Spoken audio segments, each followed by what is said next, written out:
Well done again on your win during the last edition of Emerging Filmmakers Night.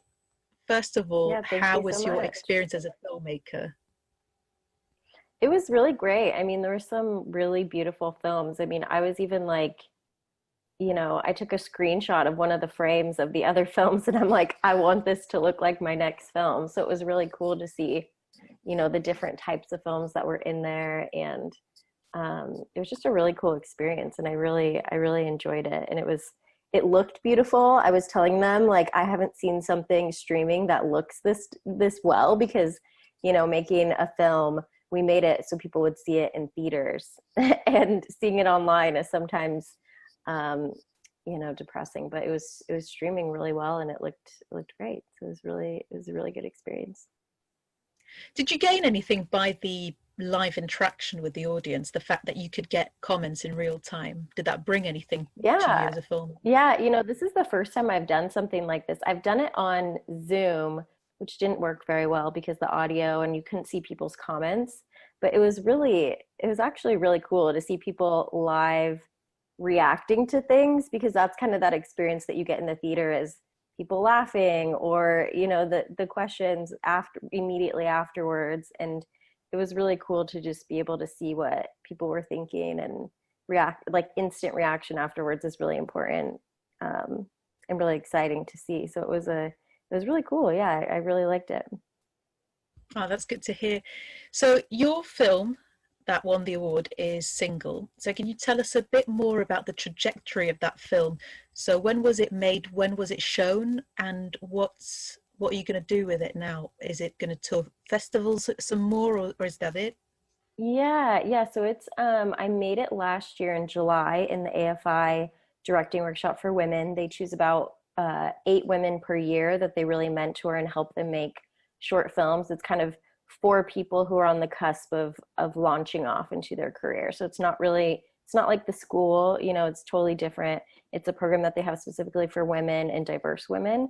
And it was a really amazing experience. I highly recommend it to anyone who can be in the US. It's a little different with COVID right now, but it was a really amazing experience, and it's free, and it's like a year process. They connect you with a ton of people and mentors, and I ended up making the film through that program. I had to raise money for it. So that was, always a challenge. I've done it before, and we raised about 30K for this film. And we shot in July, and we premiered because in quotes, because it was an online kind of debut. It was supposed to be at South by Southwest, and that was one of the first big ones to get canceled. And we rented a place. My family was coming out, my friends were coming out. It was kind of this big event, and then everything got canceled kind of last minute. So that was a bummer. And then it won a special jury recognition award, which was really exciting. And for it being online, that was kind of like the best case scenario, because it kind of got people to want to see it. And we were able to have it stream in kind of various platforms. Amazon did a streaming thing. MailChimp did a streaming platform for 30 days. And that was really exciting, because most of the time with these films, you can't show them publicly online because of the festival run, because you want people to, you want them to premiere at festivals. And if you put them online, sometimes that makes you ineligible. And so it was cool that, a ton of people have donated for this film. It was really something that was a group effort. And to be able to say, here, check out this link, or you can watch it here, was really exciting. So, we've been doing our festival run since then in March, which South by was the first one. And we've gotten into, I think, about 30 festivals, which has been really exciting. And it's won, at this win, I think it's won 5 awards, which is really exciting. And it's really, it's completely opened the door for me career-wise. I ended up getting an agent. I'm now signed at UTA. And I've been doing all the general meetings during COVID. And I have 4 projects that are moving forward in different stages of development, which all have characters who have disabilities, which is really the main thing that I'm trying to do in my career. I was born with a rare bone disease, and I really want to see different types of people represented on screen and humanized, and showing that we date, that's the big thing about singles. It's about dating and having a disability and kind of the things you run up against or the conversations that you have. And it's moving forward, which is Single totally opened the door for those opportunities and people wanting to work with me on other stuff. So, it's really exciting. There's like kids, nothing's really public, so I can't totally share, Yeah. but I'm a writer on a kids animated show that includes a character with a disability, which is really exciting. And then there's 2 other shorts that are in development right now, and a TV show. So there's kind of things across all platforms that are slowly but surely moving forward. So that's in terms of the projects to come. So I assume a lot of it's hush hush. In terms of your previous work, at what point of your career did Single get made? How many films had you made previous to this? What was your background as a filmmaker? Yeah, so I didn't go to traditional film school. I went to journalism school. I always wanted to write. And as I, went through my college career, I realized I didn't really like the news and I wanted to make up stories instead. And I loved film. And instead of switching my major, I just decided to minor in it. And I graduated and I was going to go to grad school. And a lot of people in the film industry told me, unless you have the money up front, don't go to grad school for film because it's not necessary. You don't want to be in debt. The film industry is very, it's hard to make it. You're going to be working a lot for, low pay. And they said, just go start working in it. And that was about a little over 10 years ago. And I started, PAing, interning on film sets and worked my way up. And then I was the assistant to a president of a production company. And that first job was in reality TV. And then I realized I didn't really want to work in reality TV. So I jumped and that was America's Next Top Model, which I worked for. And then I jumped and went into scripted TV and worked in a writer's office. And then I worked at another production company and I was an assistant to the president. So I've been an assistant to a lot of like executives and producers. And then about 5 years ago, I was like, and I was kind of pushing writing at the time, like writing on the side and trying to write scripts. And it's so hard, and writing is such like a lonely profession. And I'm so much more visual, where I was like, I wonder if I actually want to direct. And so I decided that I need to work for a director. And so I ended up interviewing for 5 months, trying to find this director's assistant job, which is, the coveted job of Hollywood, because it's by far one of the best jobs to have if you're going to be an assistant. And I ended up landing a job working for John Chu, who directed Crazy Rich Asians. And so I was kind of part of the whole trajectory of that. I went to Malaysia and Singapore. I lived there for 5 months with him and the whole crew. And it was, the best film school I got paid for, basically, to be his assistant and sit side next to him and watch him direct not only that project, but then a TV series and, work in development with him. So I really understood what the job was on kind of a big scale of how to push projects forward, how long it can take. And then about 2 years ago, 2 years ago, my first short I directed about 5 years ago. When I realized I wanted to direct, I was like, first I have to direct a short and see if I even like this. And that was before getting the job with John Chu. So I did that to know that I actually could put a story into, a short. And it got into one festival. It was kind of an obscure thriller, but there was a couple of, filmmakers who I admire, who were like, this is interesting. This is good. Like, keep going. And you should be a director, go do it. And so that's when I got the job with John Chu. And then about 2 years ago, after working for John Chu, we had this conversation about me, if I really want to direct, I have to like go off and do it. I can't be his assistant the rest of my life. And he needs someone who's very, dedicated and not working on their side projects all the time. And, I also knew it was kind of time to move on. You learn all that you can. And it's very comfortable to stay with someone who's working on really exciting, big budget projects. But then you're like, oh, I'm actually not building my own slate of work. Whenever you jump off, you're still going to be like, oh, I'm not a director, I'm his assistant, And so we, had this great conversation, and he's been so supportive and really just like pushed me out there and And I was like, all right, I'm going to do this. And I directed a short called Blue. And that was kind of my first big budget. That was 30K or bigger budget. I raised that money, and that was my first short, and it got into, LA shorts. It got me managers. It was, it wasn't a huge festival run for that one, but it definitely showed people that I was serious about doing this. Like the cinematography was on point. The story is it's kind of like an artistic expression of my own story about hiding my bone disease and hiding differences from people and being insecure. And it was definitely more of like, as I said, like an artistic expression. And I knew the next thing I wanted to make, I wanted to be pretty straightforward. I wanted it to be conversation between two characters that was very dialogue heavy, character story. And that's how I came up with Single. I've been, for a long time, I was not even someone who wanted to identify as disabled, because the way the stigma against the word always scared me. Even though I've had 28 surgeries, I've had ovarian cancer, my bones are different. Like I'm definitely disabled, but I didn't want to identify with the term until about 3 years ago, when I kind of had this identity revolution, I guess you could say. And I really embraced the community. I found friends. I've realized like the power in film and how representation is huge, and Crazy Rich Asians taught me a lot about that, because that was the first Asian film backed by a major studio since 1993. And so that was a really big deal with Asian American representation. And it really just influenced me to look at how are people with disabilities represented on screen.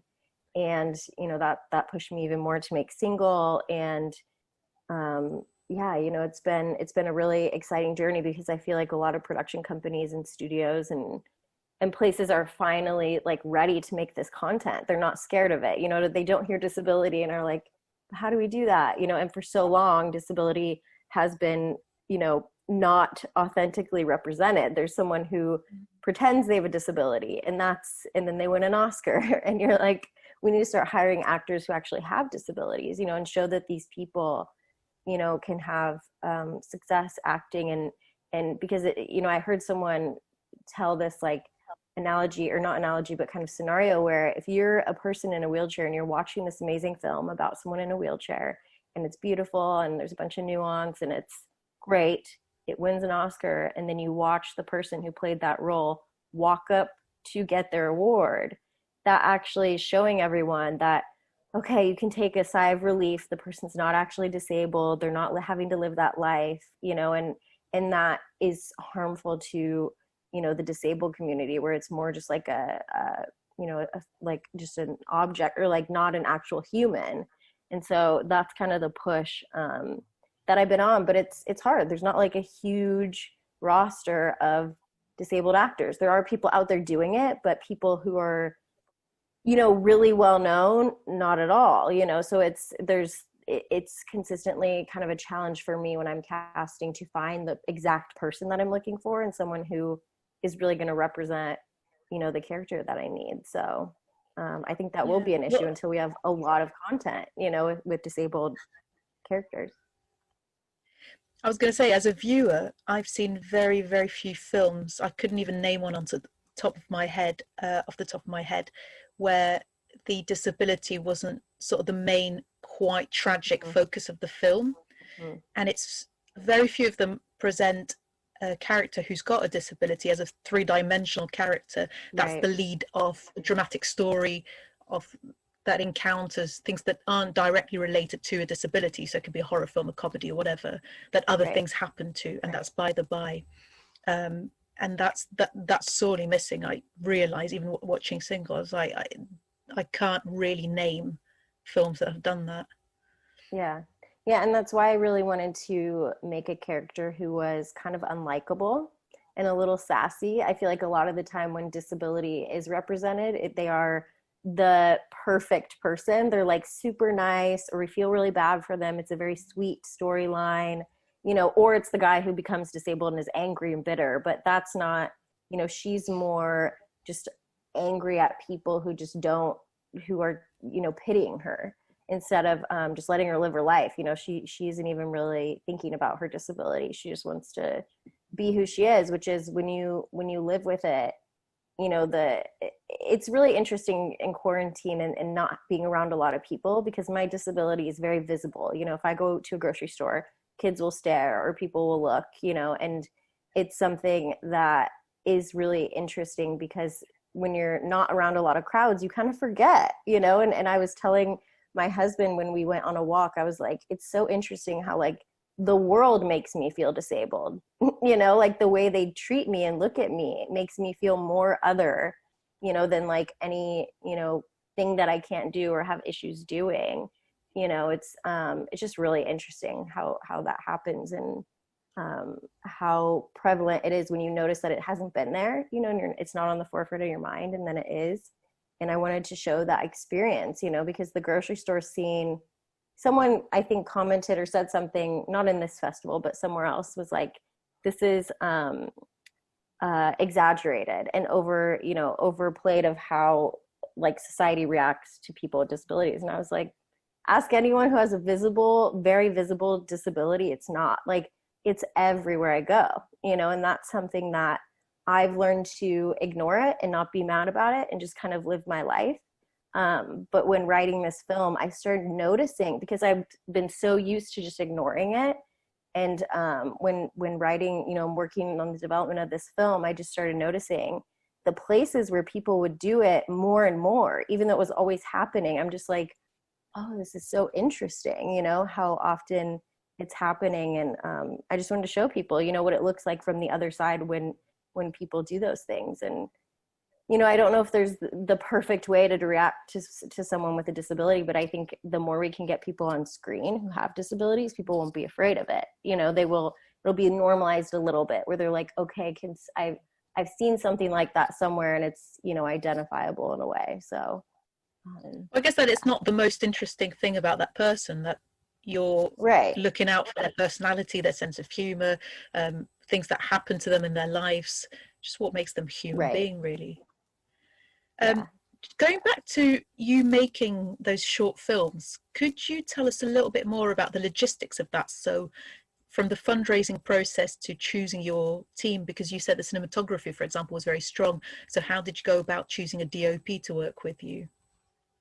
Yeah, you know, working, having this be part of the AFI Directing Workshop for Women, and AFI community, a lot of the undergrad and alumni really wanted to work with us. So that was really, a lot of us go off, you know, this program has great success where a lot of these people, it does launch them into their careers, you know, and then they are able to hire these people or work with them down the line. So a lot of people are eager to work with us, which is really great, because AFI is such a prestigious film school that you have really amazing, talented people. So that was a huge asset. And that's why I found my DP, Sam Chatterjee. He's Australian. He's Indian Australian. So his family is from India, but he is, you know, came over from Australia, and he's really great. And, you know, the look for Single, we had, you know, lined up a lot on the vision of like the poppy color and neon lights. And, you know, I really wanted to make something that showed the personality of this character through the locations and lighting and you know, visual language of how we shot it. And that was really fun to kind of see that all come to life. And, you know, the actors, when I wrote this, I actually had Jordan Wisely in mind, who is Jake, but I didn't know him personally. I only knew him from Instagram because I followed him. And he is a reality TV star. So he's on MTV's The Challenge and has been on for years and years.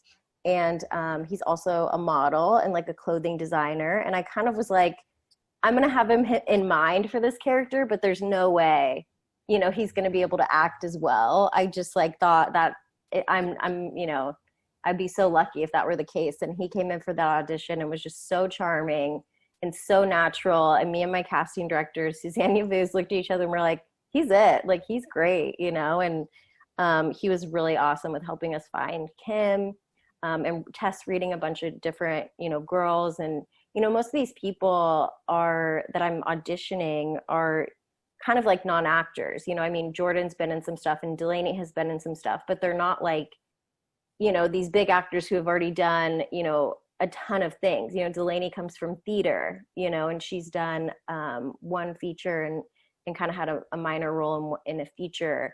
But, you know, and all the other women we're reading against have never acted. So Jordan was amazing in like reading with people that, you know, you didn't know if it was how it was really gonna go, but it was great to see the chemistry between them. And Delaney and Jordan just had that, you know, chemistry, and it was so fun on set because they had such good like banter just in between takes. And I was like, okay, wait, say everything you're saying again, and we're gonna shoot that, because it was just so like interesting and real. And that was, you know, Delaney was really the only one who got like that sassy bite to the character, and it's, you know, a very specifically written role. And you know, I'm super happy with like how that all turned out. And you know, as far as production, I mean, we shot for 5 days, all in Los Angeles, and 5 different locations, which I had an amazing producer, Connie Seacrest, who she just, you know, was amazing and pulled everything together and pulled this off, and we were under budget. Just every dream you could possibly have about a producer, she ended up doing. You know, it was really great. So it was a good team. You know, you never have enough time though. It always feels rushed. You never know if it's going to turn out. I woke up one morning after shooting, and my husband was in LA, and I looked at him and I was like close to tears. And I'm like, I don't know if yesterday was good. Like, I just don't know. And he's like, it was great. You're fine. And like, you find the film in the edit anyways, but you know, we were running out of time. We were getting like last minute shots. The sun was coming up on that roof. I mean, that was like a 7-page day, which is half of the movie, you know? So it's shooting that when we only really had like 6 hours of darkness, you know? So it was very intense, and I'm glad it came together, but it's, you know, it's always a scary process, but I think that might be why I like film. The adrenaline of, I don't know, like you really hope this is going to work out. So you know, you prep as best as you can, but then you run into issues, you know? And talking about issues, actually, on to my sort of closing question, I guess. Now that you've got quite a few projects on the go, how is COVID affecting everything? How are you facing many hurdles? How is it looking for you? Yeah, I mean, I've been really lucky that a lot of, you know, a writer's room that I've been a part of has been done virtually. I've been in Canada with my husband ever since COVID kind of, you know, the big March shutdown. I've been up here, and I'm usually based in LA, and it's been really great because, I mean, really great in the sense of like virtual connection. My career, I feel like, is still moving forward. You know, I've been able to pitch, I've been able to have huge meetings virtually. I'm not having to go into an office, and we are in prep on a short film that we're going to shoot in November in Canada, which, like, you know, it's great because I thought I would have to go back to the US to shoot this, but because Canada has been, you know, a little less affected than the US, it's very attractive to production companies to come up here and shoot things. So we ended up getting them to all, you know, come up here, and we're going to do it from here, which is really exciting. But, you know, it's definitely hard. I mean, even this film has, you know, characters with disabilities, and I'm casting, most of these people are non-actors that or have done very little acting that I'm casting, and we end up, you know, finding someone who seems great, they're interested, and then they're like, oh, you're shooting in November, well, we're still quarantining, like we're not going out and doing stuff. And so I'm like, this is such, like, it's so tough, you know. And also, since everyone is shooting in Canada, crew is very limited. You know, you don't have like this huge selection of people because everyone is shooting up here. Like, I have multiple friends from LA who are shooting up here. So it's definitely difficult. And, you know, I've shot one commercial with my husband, and we were all on set and all wearing masks and trying to yell direction. I mean, I wasn't directing, he was directing. And so I'm watching him, and I'm like, I have no idea how this is going to work for me because, you know, yelling or like trying, you know, not being too close, but then like having to project, you know, with a mask on is actually really difficult. So, you know, I mean, it's definitely, yeah, he's a director too. We actually co-wrote this, this project that's going into production. So that's been really exciting and fun to partner with him. And, you know, we go back and forth, like, should we work together, should we not? And there's certain projects that we find that it just really works well. And then it's good to have your separate thing too. Like when you become obsessed with what you're making, it's like good that you're not, you know, having dinner and then going for a walk and, you know, always talking about something. It's like, okay, we need to just have like relationship time for like a little bit, you know, and it's been interesting to find that balance. But yeah, it's fun. You know, I get to help him on his stuff. He helps me. I mean, he's been huge in like helping develop my career. And, you know, we're kind of in the same space right now where we're both kind of like figuring out how, you know, narrative work, because he comes from a lot of commercial and has his own commercial production company, but I have always worked in narrative. And so we're kind of like combining and figuring out how to help each other. You know, he's very technical or kind of speaks the camera language, and I'm more story driven. So it's been fun to work off of each other. That's really interesting. Thank you so much. I think Yeah. I'll give you your evening back. Or no, sorry, what time is it at your end? It's probably It's, around 1, it isn't is, it? yes, it's just about one. Okay, I'll let you go have lunch. Thank you so much for Yeah, joining thank you us.